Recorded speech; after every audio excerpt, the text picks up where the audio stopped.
मैं ठीक हूँ। आप कैसे हैं? आप 2 दिन से क्यों नहीं आ रहे थे? आप मसरूफ थे? क्या मसरूफ थे? पढ़ रहे थे? वाह भाई वाह, आप तो बड़े पढ़ने वाले बच्चे हो गए। क्या पढ़ रहे थे आप? ट्यूशन पढ़ रहे थे। ट्यूशन पे क्या पढ़ा आपने?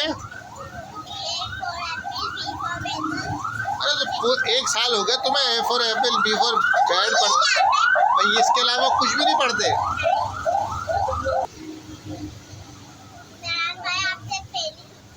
मुझसे पहले पूछोगे? चलो पूछो। सुबह दान देती है और शाम को दान देती है। दिन भर में मुर्गी कितनी अजाने देती है? आप कह रहे हैं मुर्गी सुबह अजान देती है, शाम को अजान देती है, तो दिन भर में वो 2 अजानें देती है।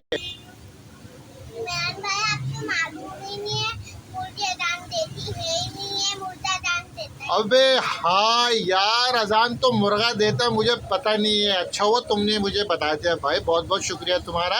अल्लाह हाफिज कर दो। अल्लाह। अल्लाह